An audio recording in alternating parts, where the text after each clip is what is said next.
What's up, marketers, and welcome to another episode of the Growth Colony podcast. I'm Liza from Xgrowth to tell you that each episode we bring in B2B leaders to chat about how you can achieve those everyday wins in the marketing world. Whether you're new to the B2B game, working at a leadership level, or even just showing some interest, we know you'll love the episode. So grab a drink, get comfy, and enjoy the show. Hello everyone, welcome to another episode of Growth Colony. This is Shahin from Xgrowth. Now this episode is going to be a little bit different than what we've previously done. I got Vinnie Romano, the CMO of MySocial.ai and the founder on the podcast. And we don't have any questions for this podcast. Okay, there's no questions. Absolutely. And Vinny's come on. Vinny has a tremendous amount of experience from running agencies, working with large tech companies, and also in the space of social selling. So I'm really excited having a conversation. We think the conversation is going to be mainly hovering around ABM and social selling. That's the idea. But this is a slightly new theme that we're testing out. Okay, a little bit more conversational and a little bit more divergence as we go through this. But Vinny, thanks a lot for coming on the podcast. Where are you at today, man? I'm in the Gold Coast. Thanks, Shahin. Yeah, thanks for inviting me onto this new way of doing your podcast. It's we could call this a fireside chat, no? I guess it's we've never done it, but I really enjoy when I hear other podcasts when it's more of a conversation and both people kind of bring stuff to the table, and it's hard to do that. Not everybody can do it in terms of from the guest perspective, and I find it a little bit more not challenging, but a little bit different. But let's dive in. Okay, I'll shoot a question first. I know your background is in brand as well. We've had this conversation before. Where is it that do you see? This is a question that actually we spoke about previously. Is personal branding going to replace company branding? What do you think about that? Yeah, we were having that conversation. I think what the conversation we were having was around if a company that invested 100% of its budget into branding of the company versus a company that invested 100% of their budget into branding of the individuals, what would happen? I think that was the question that was posed, and we were just sort of riffing off that. And I think there's a lot of nuances in there, right? There's no magic bullet. There's no sort of correct answer other than I think that no company would ever just invest their entire marketing budget into the raising of the profiles of their people, because people, ultimately can leave, and then there's no brand equity in the name of the actual brand, and you're not investing in the brand itself. So I think I'm sort of in that space where I don't think it would work if it all went into if it was all invested into the individuals within your organization. But then that poses the question of, well, what happens if a portion of the budget goes into professional branding? Because I get reminded of a quote that Richard Branson himself has said, which was, train employees so well that they can leave, treat employees so good that they want to stay. It's a double-edged sword, isn't it? I mean, but if you think about it through that lens and you go, okay, well, 80% of the budget that we have set aside for branding, right, and investing into our company brand, 80% of it goes into the brand and 20% of it goes into some opted-in participants within our organization, people that we feel comfortable investing in their brand. And the benefits of that are not only that you start to position your people as industry leaders. I want to be careful with the word thought leader, because I feel like that the word thought leader is just becoming LinkedIn's version of, or the professional platform's version of, Instagram's influencer. So industry leader if you can invest 20% of your branding budget into a certain subset of individuals and turn them into industry leaders, we know that 53% of people trust a regular employee over and above company messaging, but we know it's something more like 68% trust a subject matter expert over and above company messaging. And aren't we all out here trying to find ways of building trust with customers, with people that you want to recruit in case someone leaves? We're all out here trying to build trust. And how are you going to do that if we know that more people trust people over and above company messaging?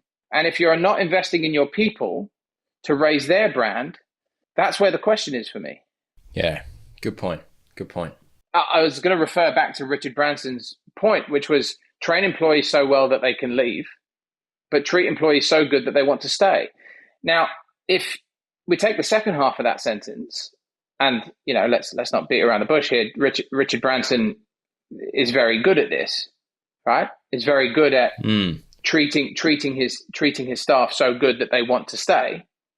Imagine if you took that second half of that quote, you invested in that subset of individuals within your organization, and you raise their professional brand to the point where if they get approached for other job opportunities, but you've invested in their brand so much, and that you continue to invest in their brand, that those opportunities will continue to come.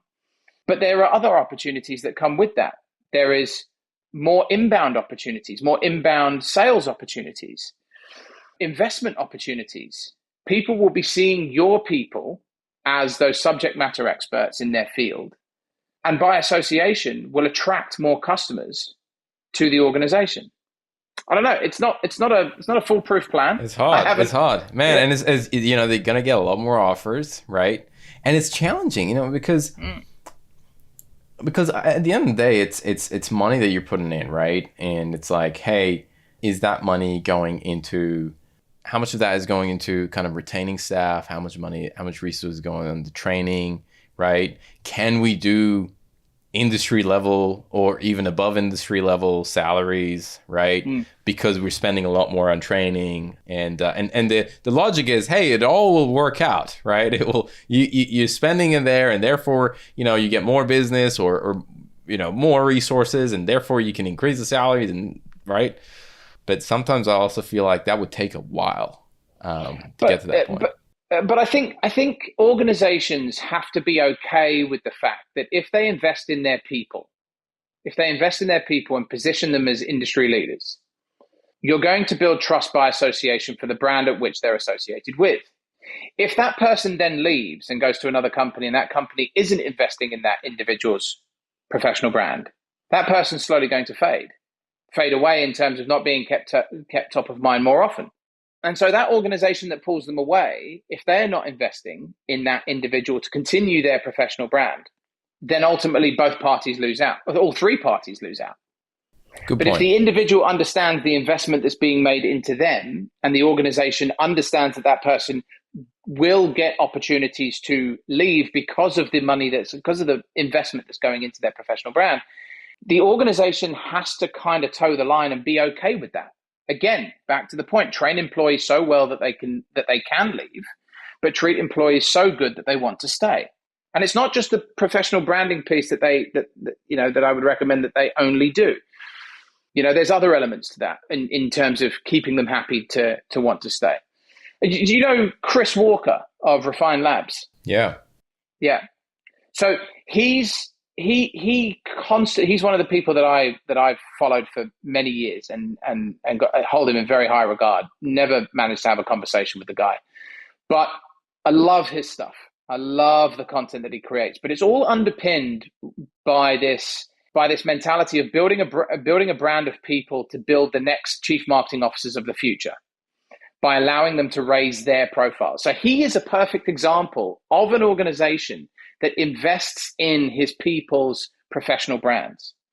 And he lives by that same, I don't know if he's a Richard Branson fan or if he knows the quote, I'm sure he does, but he's a great example of training employees so well that they can leave, treat employees so good that they want to stay. And by setting them up, if they do leave, they'll always hold him in high regard. A good point. It's a good point. I want to get your thoughts on Twitter/X. Is that relevant here? I don't know. I don't know if I have an opinion. I don't. No, like for social selling, right? Like, is that relevant for the space that we're in, or you're like, don't worry about it, man? Yeah. Look, when it comes to if we're talking about Twitter when it was Twitter, because I have just completely stopped following. If I'm completely honest, I never really followed.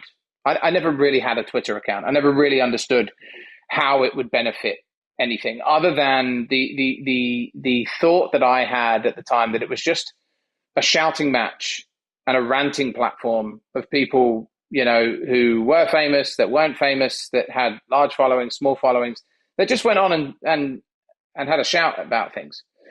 And that never really aligned to what it was that I wanted to do. So I just stayed away from it. So don't worry about X. I just see it. I mean, I don't know what the difference is. I don't know what the difference between Twitter and X. Oh, as in, I mean, what I was really trying to ask is, considering in the social selling circles, right? Do I need to, considering I'm in the APAC region, if somebody's asking that question, do I need to kind of think about that or think about? I think who would be better answering that question, and this is where my co-founder Wayne O'Brien with MySocial, he and I somewhat differ, is that he's a big fan of what Twitter was. I'm not saying I am not a fan. I'm just saying that I never really aligned to it. I would be the wrong person to ask about whether Twitter is something that you should focus on within social selling. My quick response is, personally, I wouldn't bother. And that's because, quite simply, the environment that I feel that Twitter, or now X, sets itself. The great thing about LinkedIn is that LinkedIn sets an environment which is safe. I was going to say the same trusted. Thing. Yeah, same word. It's safe and trusted. There's zero to little hate speech bullying, although you do still hear stories about creepy men hitting on women on LinkedIn, which I think is disgusting. Shouldn't be doing that, but that comes down to the quality of the human being that male. But it's definitely not as public, right? It's not as public as like TikTok or even Twitter. It is mainly in DMs and stuff like that. Yeah, that's it. And I don't want to stand here and start getting into that whole conversation, because I think it's disgusting that happens at all. But it really just does come down to the quality of the human being that's doing it, and is it ever going to be able to be stopped? I mean, no. You'd have to do a mass exodus of the human race and control it in a certain way. Got to go all Thanos on them. Yeah, got to go all Thanos on them. But I do think that between, putting that aside, which, I don't want to make it a smaller topic than what it actually is, but to put that piece aside, to compare LinkedIn versus Twitter from a social selling perspective, it's a different environment. People arrive at LinkedIn with an intent-driven mindset. People arrive at LinkedIn to either contribute or consume to the wider body of public knowledge. People don't go to Twitter for that. People don't go to Facebook for that. People don't go to TikTok for that. People go to LinkedIn with an intent-driven mindset. And for that reason, and that reason alone, that's the platform that you should be investing in, building your network and building trust with that network on a consistent, authentic, and relevant basis. Boom. And on that note, I have a couple of rapid fire questions before we wrap up. I think this is great. This is great, especially from the social selling perspective. Do you have any recommendations for anyone who is thinking about social selling, is thinking about kind of diving deeper into this, about, man, what should I read? Is there any content, books, podcasts, articles, things that people should consume to kind of broaden their understanding of this? Anything comes to mind? Follow Steve Watt from Seismic on LinkedIn. He's pretty good. He's been on the podcast. Big fan of his. I'm connected with Steve. The content that he puts out is so aligned with what it is that I'm doing with MySocial, what Wayne and I are doing with MySocial. But the resource in general, I would say LinkedIn. I was a content marketing agency partner back in 2016 to 2019 with LinkedIn. And we were using the power of the platform to raise the profiles of clients, C-suites in the enterprise tech and financial services industries, but not ourselves. And when I saw how powerful it was, I had to start doing it myself. I studied the platform like mad. And now not only have I built a product to supplement individuals' LinkedIn growth, I now also consult as to how people can do it themselves. And not only that, people come to me, right? So high quality conversations, opportunities, speaking gigs, etc. I feel like I've leveled up in life as a result. So if there's one recommendation of a resource, I would recommend LinkedIn as a platform. Awesome. Vinny, if people want to know more, where can they find you? On LinkedIn. Find me on LinkedIn. Give us a URL as well for MySocial. How can they kind of know more about like what MySocial does and all that stuff? MySocial.ai. Got it. We'll put it in the links. Check it out. Less than $20 a month. Curate, create, and schedule content for your personal LinkedIn profile, whether you're an individual as part of a team. Fantastic.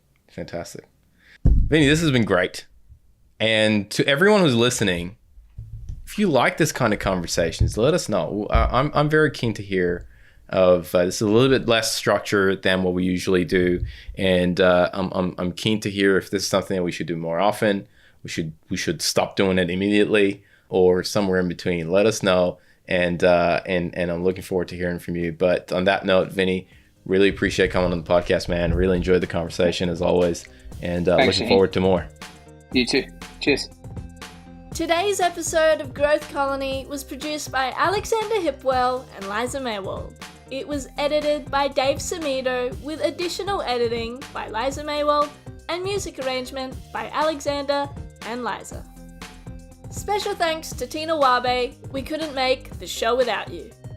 Growth Colony is hosted by Shahin Hoda, Director of Growth at Xgrowth. If you enjoy the podcast, please subscribe and give us a rating on Spotify or Apple Podcasts. Do you think you'd be a great guest or just keen for a chat? Send through an email at podcast@xgrowth.com.au. That's podcast@xgrowth.com.au. That's all for now. We'll catch you next week, right here on Growth Colony.